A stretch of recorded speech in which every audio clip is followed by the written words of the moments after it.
తాకట్లో ఉన్న బంగారాన్ని విడిపించి ఆ రోజున మార్కెట్ ధర కట్టి మిగిలిన డబ్బును మీకు అందిస్తుంది కొమ్మూరి గోల్డ్.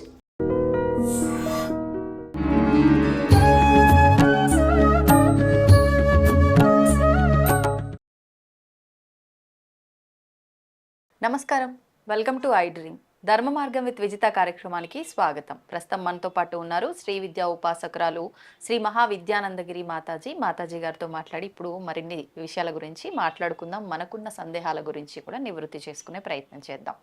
అమ్మ నమస్కారం. శ్రీమాత్రే నమః. అమ్మ, శివుడు త్రిమూర్తులలో ఒకరు, 3 కన్నులు కలవాడు, ఎన్నెన్నో చెప్తూ ఉంటాం శివుడికి సంబంధించి.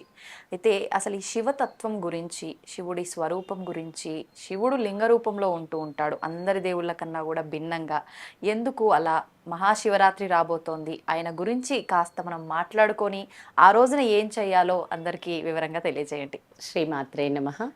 నా గురుదేవులు సంత సదానందగిరి బాబా వారి పాదపద్మాలకు, పూజ్య గురుదేవులు శంకరానందగిరి మహారాజ్ వారికి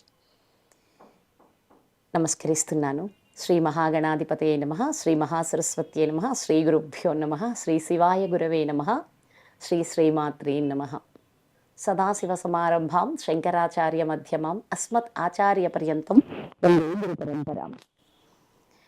శివుడు త్రిమూర్తులలో ఒకరు. శివం అంటే మంగళకరమైన, శుభప్రదమైన. ఈయన లయకారకుడుగా, అంటే సృష్టించేది బ్రహ్మ, పోషించేది విష్ణువు, తర్వాత కలుపుకునేది లయకారకుడైన శివుడు అంటారు. 3 చెప్తారు కానీ 5 ఉంటాయి. సృష్టి, స్థితి, లయ, తిరోధాన, అనుగ్రహ అని 5 ఉంటాయి. ఇవేంటమ్మా? మరి అదే సృష్టి, స్థితి, లయ, తిరోధానానుగ్రహ కారిణ్యాహ అంటూ అమ్మని కొలుస్తామన్నమాట. శ్రీ చిత్ రూపిణ్యాహ. మళ్ళీ అమ్మని ఏమంటామంటే చిత్ అంటే ఆకాశం లేదా మన లోపల ఉండే శక్తి, ఇలాంటి ఎన్నో వస్తాయి అన్నమాట. సంకల్ప శక్తి. ఈ శివ సంకల్పాన్ని చిత్ శక్తి అంటామన్నమాట. శివ సంకల్పాన్ని చిత్ శక్తి అంటాము. అయితే సృష్టి ప్రారంభానికి పూర్వం ఏమీ లేదు, ఉన్నదొక్కటే అంటారు మన వేదాలు. అంటే సృష్టి ప్రారంభానికి ఏం లేదు, అసలు ఒక్కటే ఉంది, ఉన్నది ఒక్క పదార్థం. ఏంటమ్మా ఆ పదార్థమే బ్రహ్మ పదార్థం. తర్వాత ఈ మధ్యలో ఒక 12 years బ్యాక్ కూడా సైంటిస్టులు ఒక మాట చెప్తారు. ఒక అండం లాంటిది, అంటే ఎగ్ లాంటి దాంట్లో నుంచి ఈ యూనివర్స్ అంతా ఫామ్ అవుతూ వచ్చింది అంటారు. మన వాళ్ళు ఏం చెప్తారు, బ్రహ్మాండం బద్దలయ్యి విశ్వం ప్రారంభమైంది అంటారు.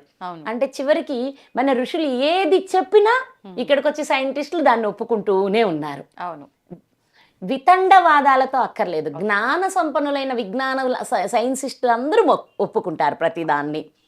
అయితే ఒక్కొక్క సైంటిస్ట్ చెప్తాడు పదార్థాన్ని ఏం చేయలేం, నాశనం చేయలేమంటారు. ఇంకా ఒక ఆయన చెప్పారు, ఎనర్జీ ఎవరు సృష్టించలేరు, ఎవరు నాశనం చేయలేరు, అది ఒక రూపంలో నుంచి ఒక రూపానికి మారుతుంది, ఒక చోటు నుంచి ఇంకొక చోటికి వెళ్తుంది అని చెప్తారు. అదే విధానంలో పదార్థం మాయమైతే శక్తిగా మారుతుందని, శక్తి పదార్థంగా మారుతుందని చెప్తారు. ఇక మాస్, దాన్ని ఏమంటారంటే E = mc² అంటారు. E = mc, energy, mass. Energy, mass 2 ఉన్నాయి. మాస్ కానీ లేదనుకో, అంటే శరీరం మాస్, శరీరం లేదనుకో, ఈ శరీరం దహనం అయిపోయినా లేకపోతే పంచతత్వాల్లో డిసింటిగ్రేట్ అయిపోయినా అది మారేది ఎనర్జీగా మారుతుంది. ఎనర్జీ మళ్ళీ విశ్వంలో కలిసిపోతుంది. శరీరం వల్ల అది ఇక్కడ వరకు మాస్ ఉంది. ఈ మాస్ ఏమైందంటే మాస్ ఎనర్జీగా మారిపోద్ది. మళ్ళీ కొంతకాలానికి ఎనర్జీ మాస్గా మారుతుంది. ఇదే సృష్టి మూలం. సృష్టిలో మొట్టమొదట సదాశివుడు ఉన్నాడు. ఆయన సంకల్పించాడు, నేను అనేకమవుదును అని సంకల్పించాడు. ఆయన ద్వారా, ఆయన సంకల్పానుసారంగా ఆ అండం బద్దలయ్యి అందులో ఉన్న, అంటే ఇక్కడ మనకి అర్థం అవ్వడానికి కణాలు, అణువులనే చెప్పుకోవాలి, అర్థం అవ్వాలి కదా. అందులో ఉన్న ఆ ఎనర్జీ కణాలుగా, కణాలు ఒక్కొక్క రూపంగా మొదలయ్యాయి అని మొత్తం 4 చెప్తారు. ఫస్ట్ మినరల్ కింగ్డమ్, అంటే కొండలు అవన్నీ ఏర్పడ్డాయి అంటారు. తర్వాత ప్లాంట్ కింగ్డమ్, వృక్షాలు. తర్వాత యానిమల్ కింగ్డమ్, జంతుజాలం. అన్నీ ఏర్పడ్డాయి. ఎన్ని ఏర్పడినా ఆయనకి పూర్ణం కాలేదు అని మనిషిని పుట్టించాడు. ఈ మనిషికి ఏమిచ్చాడు అంటే ఆయన సృష్టించిన ప్రతి దాన్ని, అంటే కొండలని, అవును. వృక్షాలని, జంతుజాలాన్ని రక్షిస్తూ తను సుఖంగా జీవించే నియమాన్ని మనిషికి చేశాడు పరమాత్ముడు. అవును. అక్కడ మొదలయ్యి సృష్టి ఆయన శివుడు మళ్ళీ ఆయన మూడుగా విడిపోతాడు, మళ్ళీ ఆయనే. కానీ అందులో నుంచి వచ్చే చైతన్యం అంతా పురుష రూపంగాను, అందులో విడుదలైన శక్తి రూపంగాను వ్యాపించింది అంటారు. అందుకే పరమేశ్వరుడు పరమేశ్వరి, శివుడు శివాని, భవుడు భవాని అంటారు, రుద్రుడు రుద్రాణి, భైరవి భైరవుడు అంటారు. అంటే రెండు ఒక్కటే. పుంలింగం అయితే అక్కడ పురుషుడిగా పలకరిస్తున్నాం, శక్తి రూపం అయితే స్త్రీగా ఉచ్చరిస్తున్నాం అన్నమాట. ఇక్కడ శివుడి యొక్క ధర్మం ఏంటి అంటే యావత్ జగత్తుని అమ్మతో కలిసి నడిపించడం. ఆ అమ్మ పని ఏంటయ్యా అంటే, అందుకే మన లలితా సహస్రనామంలోకి వెళ్తే దేవా కార్య సముద్యత అంటాం. అంటే ఆయన ఏది సంకల్పించాడో అది పూర్తి చేయడం అమ్మవారి పని. ఈ ఇద్దరు ఇలా ప్రారంభించారు. అయితే ఆయనేమో పుట్టించడానికి ఒకరిని బ్రహ్మ సృష్టికర్తగా నియమించింది, విష్ణువునేమో పోషించడానికి నియమించింది, రుద్రుణ్ణేమో లయం చేసుకోవడానికి నియమించింది. ఇక్కడ ఈ రుద్రుడు తర్వాత అమ్మ ఏం చేస్తుందంటే తిరోధాన పరుస్తుంది. మళ్ళీ ఈ లయమైన ప్రతిదీ ఆమె తీసుకొని తనలో దాచుకుంటుంది మనందరినీ. మళ్ళీ దానిని తిరోధానం అంటాం. అనుగ్రహం అంటే మళ్ళీ పుట్టి తరించడానికి అమ్మవారి అనుగ్రహంతో మళ్ళా మనం పుట్టి తరించి పరమేశ్వరంలో జన్మరాహిత్యం పొంది కలవడానికి అమ్మవారి అనుగ్రహం లభిస్తే మళ్ళా పుడతాం. అందుకని సృష్టి స్థితి లయ తిరోధానానుగ్రహ కారుణ్య అన్నీ చేసేది ఎవరిక్కడ? శివశక్తి ఐక్య రూపమే. ఇద్దరూ కలిసి ఈ 5 చేస్తూ ఉంటారు అని చెప్తారు. అలాంటి శివుడిని మనం శివరాత్రి రోజు విశిష్టంగా అర్ధరాత్రి వేళ ఎందుకు కొలుసుకుంటాము? ఆయన లింగారూపం ఎందుకు ధరించారు అంటే మన వాళ్ళు చెప్తారు, ఆయన దుర్వాస మహాముని ఎవరికి పూజ అర్హత ఉందో తెలుసుకొని వస్తానని రావడం, ఒక్కొక్కళ్ళు ఒక్కొక్క పరిస్థితుల్లో ఉండడం, మీరు ఎవరికి అర్హత లేదని చెప్పి ఈయన వచ్చేసేసి నువ్వు లింగరూపధారుడివై ఉండు అని చెప్తారు. కానీ ఇంకొంచెం దూరం తీసుకెళ్ళాను అనుకోండి, మన చుట్టూరు ఒక ఆరా ఉంటుంది. ఆ ఆరా లింగ రూపంలో ఉంటుంది. దీనికి ఆది లేదు, దీనికి అంతము లేదు. ఈ ఒక బాడీ చుట్టూరు ఒక అండాకృతిలో అచ్చం శివలింగం ఎలా ఉంటుందో అలా ప్రతి వ్యక్తి చుట్టూరు ఒక ఆరా ఉంటుంది. ఈ ఆరా ఏర్పడడానికి కారణం శివుడే. మరి మీలో శ్వాస ఎవరు నడుపుతున్నారు? అంతే, శివుడే కదా. ఆ శివుడి యొక్క శక్తి కాంతి రూపంలో మన ఆరా చుట్టూరు వ్యాపించి లింగ రూపం ధరిస్తుంది. అందుకు ఆయన్ని లింగాకారంలో పూజించమన్నారు. ఎక్కడ మరి లింగాకారుణ్ణి ఎక్కడ పూజించాలి? ఇప్పుడు ఆత్మలింగంగా లోపల ఉన్న శివుణ్ణి పూజించమని. అది లింగం అన్నమాట. విగ్రహం అంటే అది అర్థం అవ్వాలి కదా. ఇప్పుడు ఒకేసారి ఇక్కడ దాకా ఎవరు రారు కదా, పసిబిడ్డలు ఉన్నారు, వాళ్ళందరూ ఎదగాలి కదా. ఎదగాలి అంటే నాలో ఉన్న ఆ శివుణ్ణి చూసే ముందు అక్కడ శివుడు ఇలా ఉన్నాడు అంటూ అనేక ఆకృతులలో రకరకాల లింగాలు స్వయంభూవులు ఉన్నాయి. ప్రకృతిలో ఎన్నో నదులలో వాటికి అదే ఆ ఆకారంలో తయారయ్యాయి ఉన్నాయి.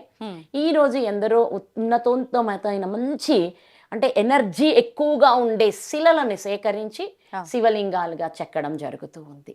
ఎందుకు అంటే మనం అక్కడ అది చూడగా అది నేను అని అర్థం అవ్వడానికి ఈ పని ఇచ్చారు. అందుకని శివుడు లింగ రూపం ధరించారు.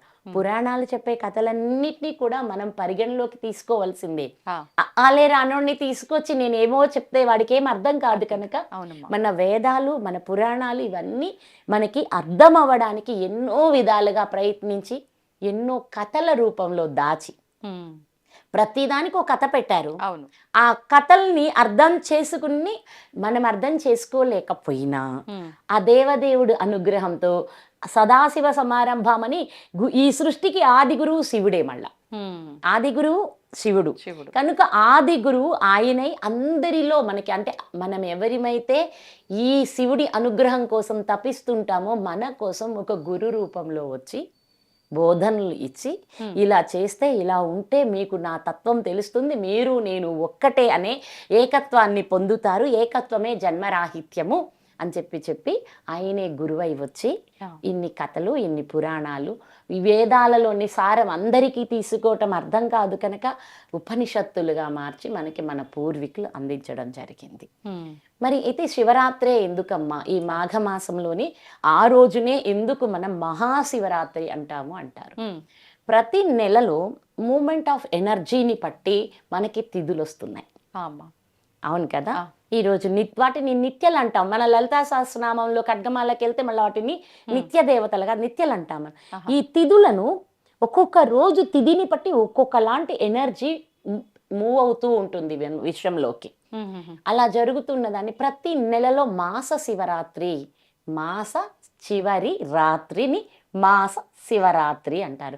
అంటే అమావాస్యకి ముందు రోజు వచ్చే రాత్రి ఆ నెలకు అదే ఇంకా చివరి రాత్రి. అందుకని మాస శివరాత్రి, చివరి రాత్రి మాస శివుని రాత్రిగా మారి. తిథుల ప్రకారం అమావాస్య ముందరది ఆఖరి రోజు. ఈ మాస శివరాత్రి సందర్భంగా ప్రతి మాస శివరాత్రికి శివ ఆరాధన చేయమని చెప్తారు.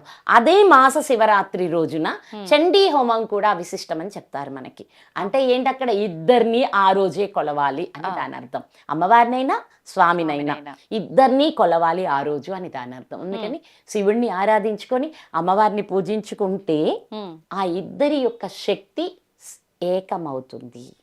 ఆ బ్యాలెన్స్ అయిన ఎనర్జీతో మనం మన కర్తవ్యాలు నిర్వర్తించుకోవడానికి, మనం ఉన్నతంగా ఆధ్యాత్మికంగా ఎదగడానికి, మళ్ళీ ఎప్పుడూ చెప్తాను, ప్రతిగా మానవుడిగా జీవించామంటే మనకి 2 రెక్కలు అవసరం. పక్షికి ఎలా అయితే మనకి ఇటు భౌతికంగా మనం బాగుండాలి, ఇటు ఆధ్యాత్మికంగా మనం బాగుండాలి. ఒట్టిగా ఆధ్యాత్మిక సాధన చేసుకుంటే మేము సన్యాసులం అయిపోతాం. ఇంకంతే, వాళ్ళకి ఇంక వేరే ఇంకేం ఉండవు అన్నమాట సంపాదనల మీద. మరి అందరూ అదే అయిపోతే ఆనందంగా ఉండాలంటే వాళ్ళకి ధనం కావాలి కదా. కనుక ప్రతి ఒక్కళ్ళకి ధనము అన్ని సంపాదించుకునే హక్కు కుటుంబంలో ఉన్న అతనికి వచ్చిందని చెప్పుకున్నాం కదా మనం. కాబట్టి ఇవి కావాలి మాకు. పరిపూర్ణంగా ఏ కోరిక నెరవేరాలని కోరుకుంటున్నామో ఆ కోరికలు నెరవేరడానికి ఈ రోజు చేసే విశిష్టమైన పూజ త్వరగా అనుగ్రహం లభిస్తుందని మాస శివరాత్రి వేళ పరమేశ్వరుని అభిషేకానికి, అమ్మవారి పూజకి అంత పవిత్రత ఇచ్చారు. ఇక్కడ మాసం అంటూ ఎనర్జీ 12 రాసులు, 12 మాసాలు, 12 చక్రాలు. అమ్మ అదేంటి అనకండి, 6 చక్రాలు చెప్తాము, 12 చక్రాలు ఉంటాయి. అంటే ఒక నాడికి ఈ ఎనర్జీ కనెక్ట్ అయి ఉంటుంది. ఇటు 2 వైపులా ఉంటుంది ఆ చక్రం. సుషుమ్నా నాడి ఇలా వెళ్తుంటే ఆ నాడికి ఒకవైపు కాదు 2 వైపులా చక్రాలు వ్యాపించి ఉంటాయి. ఈ చక్రాలు 6 చక్రాలు 12గా మాట్లాడుకుంటాం. ఈ 12 మాసాలలో 12 చక్రాలలో జాగరణ జరుగుతూ ఉంటుంది. అలా జరుగుతూ ఉన్న ఎనర్జీ ఇదంతా ఈ 12 సంఖ్యకి ఎందుకు లింక్ అయి ఉందమ్మా? చెప్పాను కదా, మన లోపలే ఉన్నది ఆ 12 అంతా. ద్వాదశ రాసులు అనేది మళ్ళా ద్వాదశ చక్రాల రూపంలో మనలోనే ఉంది అదంతా అని. ఆ చక్రాల లోపల నుంచి ఎనర్జీ మూవ్ అవుతూ ఉన్నప్పుడు మీరు అడిగారు ఒకరోజు మాఘమాస రథసప్తమికి అడిగారు కదా. రథసప్తమికి అడిగినప్పుడు కూడా చెప్పాం, ఖగోళ శాస్త్రంలో జరిగే ప్రతి పని వెనక శక్తే ఉంది. ఈ చైతన్య శక్తి ద్వారానే ఇదంతా జరుగుతుంది. దేవి అధర్వణ శీర్షం అని ఉంటుంది అధర్వణ వేదంలో. ఆ అధర్వ శీర్షంలో చెప్తుంది అమ్మవారు, నక్షత్రాలు, ఆకాశం, మేఘాలు, అశ్వనీ దేవతలు, ద్వాదశాదిత్యులు, ఏకాదశ రుద్రులు, ఇలా ప్రతి ఒక్కరు కదలికకి నేనే కారణం, వాళ్ళందరినీ నేనే పోషిస్తున్నాను, నేనే నడిపిస్తున్నాను అని అమ్మని అడుగుతారు, ఎవరమ్మా మీరు అని అమ్మని అడిగితే అమ్మ చెప్తుంది, నేనే వీటన్నిటి కదలికకి కారణమైన శక్తిని. మరి ఏ శక్తి అమ్మ అంటే శివుడితో ఏకమైన చైతన్య శక్తిని అని అమ్మ చెప్తారు అప్పుడు అక్కడ. ఆ విధానంగా అంటే ఈ సృష్టిలో గమనానికి ఎవరు కారణమయ్యారు? అమ్మే కారణమయ్యారు. అంటే శక్తే కారణమైంది. శక్తి లేకపోతే ఆయన కూడా ఏం చెయ్యలేడు. అదే కదా ఆదిశంకరాచార్యులు సౌందర్య లహరిలో మొట్టమొదటి శ్లోకంలోనే చెప్తారు, అమ్మ లేకపోతే ఈయన ఏం చెయ్యలేడు, అమ్మ ద్వారానే ఈయన కదులుతాడు అంటూ చెప్తారనమాట. ఆ అమ్మతోనే ఏకమై ఉంటారు. అమ్మ అంటే ఇక్కడ మన అందరి ఆధ్యాత్మిక జీవితంలో కుండలిని అని చెప్పి మనకి పూర్వీకులు చెప్పారు. అమ్మని ఏమంటారు? కుండలిని శక్తిగా ఓ. అమ్మ శక్తి సర్పాకారంలో ఉంటుంది అని కూడా చెప్తారనమాట. ఇప్పుడు ఈ శక్తిని యాక్టివేట్ చేయాలంటే చెయ్యడం కోసమే ధ్యానమా, పూజ, ఇప్పుడు ఏదైనా? ఈ శివరాత్రి రోజు ఎవరైతే సవ్యంగా పూజని ధ్యానాలని కొనసాగిస్తారో అందరిలోనూ ఈ ఈ శక్తి జాగరణ అవుతుంది. అంటే ఒక్క శరీరంలో కుండలిని జాగరణ చేయడం అంటే అది వ్యక్తి కుండలిని, అనేక మందిలో కుండలిని జాగరణ అవడం అంటే అది సమిష్టి జాగరణ. అదే అంత అంటే విశ్వమంతటిలోనూ ఏకకాలంలో అమ్మ జాగరణ జరగడం అంటే దానినే మహాశివరాత్రి విశ్వకుండలిని జాగరణ అంటారు. అంటే ఈరోజు ఎవరమైనా ఉపవాసం చేయాలి. ఉపవాసం అంటే అందరు వచ్చేస్తారు, నాకు షుగర్ అమ్మా, నాకు బీపీ అమ్మా, నేను ఉండకూడదు, నేను టాబ్లెట్లు వేసుకోవాలి అంటూ వస్తారు. తప్పదు మరి, వాటన్నిటికీ నేను అవును చెప్పను, కాదు చెప్పను, తటస్థంగానే ఉంటాను. కానీ నాకు ఒకటి తెలుసు, ఎలాంటి వ్యాధినైనా మన సంకల్పంతో మనం ఎదిరించుకొని నిలబడొచ్చు అనేది నా అనుభవం. ఎన్నో చెప్తారు, చెప్పినా సరే నేను దేనికి కదలను. అవునా, ఈ విషయం మీరు చెప్పండి చాలు అంటాను. ఆ చెల్లి మధ్య ఏదేదో చెప్పి మీకు థైరాయిడ్ 78 ఉంది అన్నారు. అవునా, సరే దాన్ని నేను సరి చేస్తాను అని చెప్పాను. మళ్ళీ మీరు కానీ రిపోర్ట్లు నిన్ననే రీసెంట్గా 2 days బ్యాక్ రిపోర్ట్లు వచ్చినాయి. 2 నెలల కిందటేమో 78, నిన్న 0.033నో ఏమో. అంటే ఎక్కడికి వచ్చిందో చూడండి, అక్కడ ఉన్నది ఇక్కడికి వచ్చి. అంటే మన సంకల్పంతో మనలోని ఆ దైవ శక్తితో మనల్ని మనం సరిదిద్దుకోవచ్చు. వస్తాయి కాదని లేదు, కానీ ఉండగలిగితే ఎలాంటి వాళ్ళం కూడా ఆ రోజు అన్ని భయపడ్డామంటే చెయ్యలేం. టాబ్లెట్ వేసుకోలేకపోతే ఏదో అయిపోద్ది అనుకున్నాడో అయిపోతుంది తప్పనిసరిగా. ఆ భయం ఉన్న వాళ్ళు ఎట్టి పరిస్థితుల్లో టాబ్లెట్ వేసుకోకుండా ఉండవద్దు, ఉంటే అసలుకే మోసం. అవును. కాబట్టి మీకు నచ్చినట్టు మీరు ఎలా ఉండగలుగుతారో అలా ఉండండి, అంతేకాని ఇదే చెయ్యమని నేను చెప్పను. కానీ ఈ రోజుల్లో కొత్తగా ఒక విషయం, బాగా ఉపవాసం అంటే కడుపు కాల్చుకోవటం కాదు, భగవంతుడికి దగ్గరగా ఉండడము అంటున్నారు. భగవంతుడికి దగ్గరగా ఉండాలి అంటే కూడా ఖాళీ కడుపుతో ఉండవలసిందే. అందుకే మన వాళ్ళు ఉపవాసం అంటే కాస్త కడుపుని, మనసుని, బుద్ధిని అంతటిని కాస్త ఎంటీ చేసుకోమన్నారు. ఇప్పుడు భగవంతుడు ఖాళీ కడుపుతో ఉండి పూజ చేయమని నీకేమన్నా చెప్పాడా అంటారు అందరూ, అంటారు. అదే చెప్తున్నాను, మరి చెయ్యొద్దని నీకేమన్నా చెప్పాడా? ఇది కూడా చెప్పాలి కదా. ఇప్పుడు వద్దు నాయనా మీరు కడుపు కాల్చుకోకుండా వచ్చి ఎవరికన్నా చెప్పాడా? లేదు. ఈ ఉపవాసం అనేది ఎందుకు అంటే మన లోపల ఎనర్జీ జాగరణ అవ్వడం కోసం మనం కొంచెం ఖాళీ ఉంచుకోవాలి. ఇప్పుడు మొత్తం అంతా తిన్నాము, అరిగించుకోవడం, ఇవి వదిలించుకోవడం, వీటి మీదే సరిపోతే మన మనస్సుకి ఏకాగ్రత ఎక్కడ కుదురుతుంది, మన బుద్ధి వెళ్ళి ఆయన దగ్గర ఎలా నిలుస్తుంది, మన లోపల ఉన్న శక్తి ఎలా జాగరణ అవుతుంది. అందుకే మితాహారం ఎప్పుడు కూడా యోగులకి, సన్యాసులకి హితమని చెప్పడానికి కారణం ఏంటంటే అధికంగా తీసుకున్నారనుకోండి, ఆ అధికంగా తీసుకున్న ఆహారం అరగడం, వీటన్నిటితోటే జీవితం వెళ్ళిపోతుంది. కాబట్టి ఉపవాసం అనేది ఉండమన్నాడా అంటే ఇప్పుడు ఇవన్నీ మీకు తెలీదు, అబ్బో దీని గురించి నేను మాట్లాడాలి అంటే నన్ను బాగా తిట్టేస్తారు అందరూను. అలాగే మళ్ళా ఇదంతా ఈవిడ కొత్త చాదస్తం తెచ్చింది అంటారు. మన సంప్రదాయంలో ఉపవాసం ఉంది, మన సనాతనమైన సంప్రదాయంలో ఉపవాసం ఉంది. కానీ ఉపవాసంతో భగవంతుడికి దగ్గరైతే ఇప్పుడు ఇక్కడ కొత్తగా పుట్టుకొచ్చిన పుట్టకొక్కులన్నింటి ఆటలు సాగవని ఇలాంటి మాటలు పుట్టిస్తారు. మీకు ఇంకా ఏమిటండి, ఇప్పుడు ఒక మనిషి చనిపోయాడు అనుకోండి, ఎందుకు మనం స్నానం చేయాలి చెప్తారా? వ్యక్తి చనిపోతే వెళ్ళాం, అక్కడికి చూసాం, ఆ బాడీకి దగ్గరలో ఉన్నాం, ఎందుకు స్నానం చేయాలి వచ్చి చెప్తారా? అంటే ఏదైనా బ్యాక్టీరియా ఉంటుంది చనిపోయిన వాళ్ళ దగ్గర కదా. ఇంకా ఈ మధ్య చాలా అండి ఇలాంటివన్నీ ఏం చేస్తున్నారంటే, ఏమైనా వ్యాధితో చనిపోయాడా, అలా ఏం లేదు దినా, అయితే స్నానం ఎందుకు అంటే ఇలాంటి వాటి నుంచి కూడా తప్పించడానికి చాలా ప్రయత్నాలు జరుగుతున్నాయి. వీటిని నా బంధువులందరూ అర్థం చేసుకుంటే చాలు, నాకు అదే కావాలి. నేను ఏమి చెయ్యాలనుకుంటున్నానంటే మన ధర్మం గొప్పది, మన దేశం గొప్పది, మనం ఆచరిస్తున్న ఆచరణ ఎంతో గొప్పది. అవును. మీకు కంటికి కనిపించే వ్యాధులు, బ్యాక్టీరియాలు ఒక రకమైతే సృష్టిలో కంటికి కనిపించని సూక్ష్మమైన విషయాలు ఎన్నో ఉన్నాయి. అవునమ్మా. ఆ వ్యక్తి చనిపోగానే ఇక ఆ శరీరంలో వీటికి ఆహారం ఏం లేదు కదా, అక్కడ మొదలు పెడతాయి శరీరాన్ని వదిలేయటం. అవన్నీ మన కంటికి కనిపించవు. అవి చక్రాల్లో నుంచి బయటకు వస్తాయి, శరీరంలో నుంచి బయటకు వస్తాయి. ఓన్లీ శరీరమే కాదు, చక్రాల్లో కూడా కొందరు కూర్చొని ఉంటారు, వాళ్ళు కూడా బయటకు వస్తారు. వచ్చినప్పుడు అక్కడ వచ్చి ఎవరెవరు దొరుకుతారు కాస్త మనోబలహీనతతో అని వాళ్ళ మీదకి వెళ్ళిపోతారు. వెళ్ళి వాళ్ళల్లో దూరిపోయి వాళ్ళకి ఇబ్బందులు కలిగిస్తారు. ఇలాంటి అవసరం లేదు కదా. ఒక్క స్నానం ఏమైంది, నష్టమేమొచ్చింది? అంతే కదా. దాన్ని కూడా చెయ్యకుండా చెయ్యాలి అంటూ రకరకాల ప్రచారాలు జరుగుతూ ఉన్నాయి. కాబట్టి ఉపవాసం కూడా చెయ్యకండి అంటున్నారు. కాబట్టి ఉపవాసం ఓపికని పట్టి చెయ్యడం చాలా మంచిది. ఇప్పటి వరకు ఒక వ్యక్తికి జాగరణ అవుతుందని చెప్పాను, లేదా సమిష్టిగా ఒక ధ్యానమో ఒక పూజో అందరూ కలిసి చేస్తుంటే సమిష్టి కుండలిని జాగరణ అవుతుందని చెప్పాను. కానీ మహాశివరాత్రి రోజు మాత్రం విశ్వ కుండలిని జాగరణ ప్రకృతిలో తనకే జరిగిపోతుంది. మీరు ఉపవాసం ఉన్నా, వీళ్ళు పూజ చెయ్యకపోయినా, వీళ్ళు అభిషేకాలు చేయకపోయినా తనకి తాను జరిగిపోతుంది. ఇప్పుడు ఈ కుండలిని అనే విషయాన్ని మనకు చెప్పిన వాళ్ళెవరు? మన ఋషులే, వాళ్లే కదా. ఈ రోజు ఈ సమిష్టి కుండలిని దాటి విశ్వ కుండలిని గురించి చెప్పిన వాళ్ళు కూడా మన ఋషులే. వాళ్ళు వాళ్ళ ధ్యాన దృష్టితో ఈ అంతటిని అనుభవపూరితంగా తెలుసుకున్నారు కనుక ఒరే అక్కడ తనకై తాను ఇక్కడ ఏ ప్రయత్నం లేకుండానే జరుగుతుంది. కాసంత మనం వెళ్ళి శివనామస్మరణ చేస్తూ దైవనామస్మరణ చేస్తూ మనం అక్కడ కూర్చున్నాము అంటే మన ప్రయత్నం ఏమీ లేకుండానే మనలో శక్తి జాగరణ అవుతుంది. అది శివరాత్రి జాగరణ పరమార్థం. ఇప్పుడు ఉపవాసం ఉన్నా లేకున్నా జాగరణ ఖచ్చితంగా చెయ్యాలంటారు కదమ్మా? అంటారు.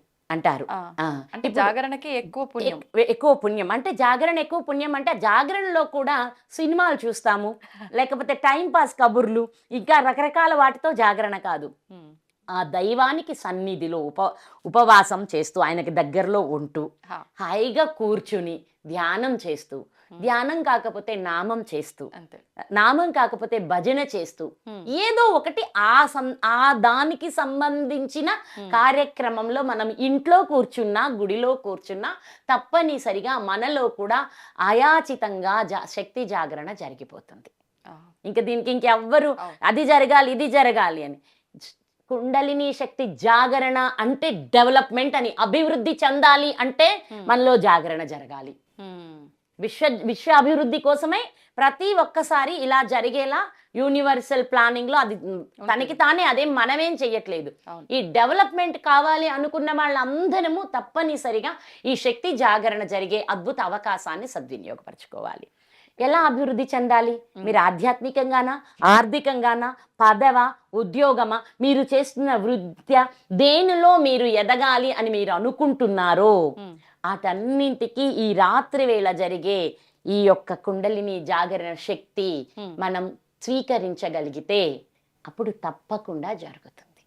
ఇప్పుడు ఈ జాగరణ కూడా అమ్మ చాలా మంది 12 దాటితే ఇంకా పడుకోవచ్చు అని, కొంతమంది బ్రాహ్మీ ముహూర్తం వరకు మెలకుతో ఉండి ఆ తర్వాత పడుకోవచ్చు అని ఇలా చూస్తూ ఉంటాం. మరి కొంతమంది అసలు ఆ నెక్స్ట్ డే నైట్ వరకు మళ్ళీ పడుకోవద్దు అంటూ ఉంటారు. అసలు కరెక్ట్ విధానం ఏంటమ్మా? నెక్స్ట్ డే రాత్రి వరకు పడుకోకపోవడం అదే కరెక్ట్. ఎందుకు అంటే అవేకన్ అయింది కదా, మళ్ళీ దాన్ని డార్మెట్ అవ్వకుండా మనం చూసుకోవాలి. డార్మెట్ అవ్వకుండా చూసుకోవాలి. అందుకని కాస్త 12 ఆ టైం వరకు కొద్దిగా రిలాక్స్ అవ్వచ్చు. నిజం చెప్పాలి అంటే 12 లోపు కాస్త తట్టుకోలేని శరీరాలు రిలాక్స్ అవ్వచ్చు. ముఖ్యంగా ఉండవలసింది 12 గంటల నుంచే. ఇప్పుడు అక్కడ జాగరణ జరిగేది. అందుకే లింగ ఉద్భవ కాలం అంటే ఎనర్జీ ఉద్భవిస్తుంది అని. ఎక్కడి నుంచి ఉద్భవిస్తుంది అంటే మన కింది లోకాల నుంచి ఊర్ధ్వముఖంగా వస్తుంది అన్నమాట శక్తి. అందుకని లింగోద్భవ కాలం అని ఆ సమయంలో మనం మేలుకొని ఉండాలి. లింగోద్భవ కాలం అవ్వగానే శివ కళ్యాణాలు చేస్తారు. అభిషేకాలు కళ్యాణం, అభిషేకాలు చేసి అభిషేకం అయిపోయిన శివ కళ్యాణం చేస్తారు. అంటే ప్రకృతి పురుషులని సమైక్యంగా అంటే ఎనర్జీని కలపడుతున్నాము అనే భావన అనమాట. అంటే శివశక్తి ఐక్యం చేస్తున్నాం అనేది కళ్యాణం యొక్క రహస్యం అనమాట. శాంతి కళ్యాణం అని కూడా అంటారు దాన్ని. అంటే అలా ఉధృతంగా జాగరణ అవుతున్న శక్తిని శాంతింప చేయడానికి మనం ఈ అభిషేకాలు ఇవన్నీ చేస్తాము. ఎనర్జీ గురించి మనం ఇప్పుడు సునామీ ఇట్స్ ఆన్ ఎనర్జీ, అంతేగా. అలాగే తుఫాన్ సైక్లోన్ అంటాము, ఇట్స్ ఆన్ ఎనర్జీ. వాటి ఏటికి మనం వెళ్ళి ఎదురు నిలవగలం కదా. అస్సలు దేనికన్నా మనం తట్టుకోలేం. తట్టుకోలేం కదా. ఏది అగ్ని విజృంభించినా, భూమి విజృంభించినా, గాలి విజృంభించినా, నీరు విజృంభించినా, ఆకాశంలో ఏదైనా మొదలుపెట్టి విస్ఫోటనం మొదలైనా దేనికి ఎదురు తిరగలుగుతాం మనం ఈ సృష్టిలో కదా. అంటే అదే శక్తి, ద పవర్ ఆఫ్ ఎనర్జీ. దాని జోలికి ఎవ్వరం వెళ్ళలేము. అలాంటి అద్భుతమైన శక్తి ఈ విషయంలో. అయితే ఈ కళ్ళు చూడలేకపోతున్నాయి కాబట్టి ఏదో అనుకుంటున్నారు అందరూ. ఈ కళ్ళు చూడట్లేదు కాబట్టి ఓకే ఏదో ఇక్కడ ఏదో మాటలు చెప్తున్నారు అనుకుంటున్నారు. చూడగలిగే రోజు వస్తే నువ్వు చూడగలవు. నువ్వు ఆ స్థితికి రా. వివేకానంద స్వామి వెళ్ళి అమ్మవారిని మీరు చూసారా అంటే నేను చూశాను అన్నారు రామకృష్ణ పరమహంస. ఎలా చూశారు అంటే నిన్నెలా చూస్తున్నానో అమ్మని కూడా అలాగే చూశాను అంటారు ఆయన. మరి నేను చూడాలి అంటేను అంటే అవును నువ్వు కూడా చూడగలవు, కానీ దానికి కొన్ని విధానాలు ఉన్నాయి. అది ఆచరిస్తే నువ్వు తప్పకుండా దేవుణ్ణి చూడగలవు. అర్థమైందా? కాబట్టి ఏంటంటే దైవాన్ని చూడాలి అంటే మనం దానికి ఇప్పుడు మనం సినిమాకి వెళ్ళాలంటే ఇంట్లోకి వస్తుంది ఏంటి, వెళ్ళాల్సిందే కదా. మరి ఆ చిన్న విషయానికే మనం అది చెయ్యాల్సి ఉంటే వాళ్ళకి టికెట్ కొనాలి, వాడు సీట్లో డిసిప్లిన్గా కూర్చోవాలి, మనం ఏదంటే చేస్తే ఒప్పుకోరు, అన్నీ ఉన్నాయి కదా. ఇక్కడ మరి ఈ సృష్టికే మూలమైన ఆ మహాకాళిని చూడాలి అంటే, ఆ మహాకాళిని చూడాలి అంటే మనకి కొన్ని ఉన్నాయి కదా, దాన్ని ఆచరిస్తే ఆ దైవాన్ని మనం చూడగలుగుతామని. తద్వారా హాయిగా శివరాత్రి రోజు ఉదయాన్నే బ్రాహ్మీ ముహూర్తంలో నిద్రలేచి తలారా స్నానం చేసుకుని శివాలయంలోకి, ఇంటికైతే ఇంట్లో, శివాలయంలో అయితే శివాలయంలో దీపారాధనలు చేసుకుని పూజలు చేసుకుని శివ పరమేశ్వర నేను ఈరోజు శివరాత్రి జాగరణ చేయదలిసాను తండ్రి, నన్ను అనుగ్రహించి నేను ఈ వ్రతాన్ని సవ్యంగా చేసేలా దీవించమని మన వల్ల కాదు కదా. అందుకని ఆయనకి శరణు చొచ్చితే సరిపోతుంది. ముందే సంకల్పం చేసుకోవాలి. ఆ సంకల్పం అనేది ఎందుకంటే ఈ విఘ్నాలు తొలగించి ఇటేమీ రాకుండా కాపాడగలిగిన వాడు ఆయన ఒక్కడే సృష్టిలో. అందుకని మనం చేస్తున్న పనికి ఆయనకి నా వల్ల ఏమవుతుంది తండ్రి, మీరే నన్ను జరిపించగలరు అని ఆయనకి ఎప్పుడైతే మనం శరణు వేడుతామో ఇక ఆ కార్యక్రమం ఆయనే జరిపిస్తాడు. ఉండగలిగామా ఉండండి, లేదా ఉండలేకపోయామా కామ్గా ఉండండి. ఉపవాసాల్లో కూడా మనకి 4 విధానాలు ఇచ్చారు కదా అమ్మ. ఉపవాసం అంటే ఏమి ఇంకా ఆ రోజు పూర్తిగా నిరాహారంగా ఉంటాం, ఏకభుక్తం, ఒక్కసారి ఉండడం, లేకపోతే నక్తం, ఈ రాత్రి వరకు ఉండి శివాలయానికి వెళ్ళి శివ దర్శనం చేసుకుని వచ్చేసి భోజనం చేయడం, అయాచితం. మీరు ఉండాలనుకున్నారు కానీ ఆ దేవదేవుడికి మీరు ఉండడం ఇష్టం లేదు అంటే మీ శరీరమో ఏదో ఆయనకేదో, ఆయన ఇంకొకరి ద్వారా నీకేదో ఇంత పంపిస్తారు, దానిని అయాచితం అంటాం. అది దైవ ప్రసాదం, తీసేసుకోవచ్చు, ఖచ్చితంగా తీసుకోవాల్సింది, తప్పేమీ లేదు. అది పరమాత్మనికి ఇచ్చేసామా, మన బాధ్యత అంతా ఆయనకే ఇచ్చేసాం. ఆయన ఏది ఇస్తే అదే నాకు మహద్భాగ్యం అన్నాం. నీకు ఏది ఇవ్వాలో, ఇప్పుడు బిడ్డకి ఏమి ఇవ్వాలనే తల్లికి తెలిసినంతగా ఇంకెవరికైనా తెలుసా? మరి తల్లి తండ్రి వాళ్ళిద్దరే మన రక్షకులైనప్పుడు, మనకి సర్వం వాళ్ళే అయినప్పుడు వాళ్ళు ఏం చెప్తే అది చెయ్యడమే అయాచితం. ఇప్పుడు మేమున్నా అనుకోండి, మేము సన్యాసులం ఇదిగో ఉపవాసం చేస్తామని మేము అనడానికి కూడా లేదు. అలాగని చెప్పి మీరు అన్నం పెట్టినని అడగడానికి కూడా లేదు. మాకేది జరిగితే అది ఆ రోజు హాయిగా శివుడితో ఏకమై కూర్చుంటాం, సాధన చేసుకుంటాం. మీ బొట్టి బిడ్డలు వస్తే ఇలా ఉండండి అని 4 మాటలు చెప్తాము. ఈలోపు ఎవరన్నా వచ్చి మాత అని ఇంట్లో అంటే తీసుకుంటాము, ఎవరు రాకపోతే మౌనంగా కూర్చుంటాము. అందుకని దాన్ని ప్రత్యేకించి ఉపవాసాలు చేస్తున్నాం, దీక్షలు చేస్తున్నాం అనడానికి ఇంకా సన్యాసులకి అది ఉండదు. కానీ మిగతా అందరూ ఎవరైతే గృహస్థ ఆశ్రమంలో ఉన్నారో, ఎవరైతే ఇవి వానప్రస్థాశ్రమంలో వాళ్ళు కూడా ఆచరించవచ్చు. వీళ్ళందరూ ఇవన్నీ చేసుకుని చక్కగా పరమేశ్వరి అనుగ్రహం పొంది సుఖంగా ఉండొచ్చు. సింపుల్గా చేసుకోవాలి అంతే. వీటి కోసం మనకి లేని వాటిని పెట్టి హంగామాలు చేయొద్దు, అప్పులు చేసి ఆయన్ని అస్సలు ఆరాధించవద్దు. ఇవేయో పెట్టి ఏదో చేసేస్తే ఏదో వస్తుందని వాటి కోసం పరుగులు తీయొద్దు. నీ లోపల ఉన్న ఈ హృదయంలో నుంచి ఉన్న అన్నీ తీసి ఆయనకి సమర్పిస్తే ప్రేమ, స్వచ్ఛత, క్షమ, దయ ఇలాంటి ఎన్నో పుష్పాలు ఇక్కడ హృదయంలో ఉన్నాయి. వీటిని పరమేశ్వరులకు సమర్పించుకుంటే మనకి ఏం కావాలో అది ఆయనే ఇచ్చేస్తారు తప్పకుండా. ఓం నమః శివాయ. శ్రీ శివాయ గురవే నమః. ఓం నమః శివాయ అమ్మ, ధన్యవాదాలు.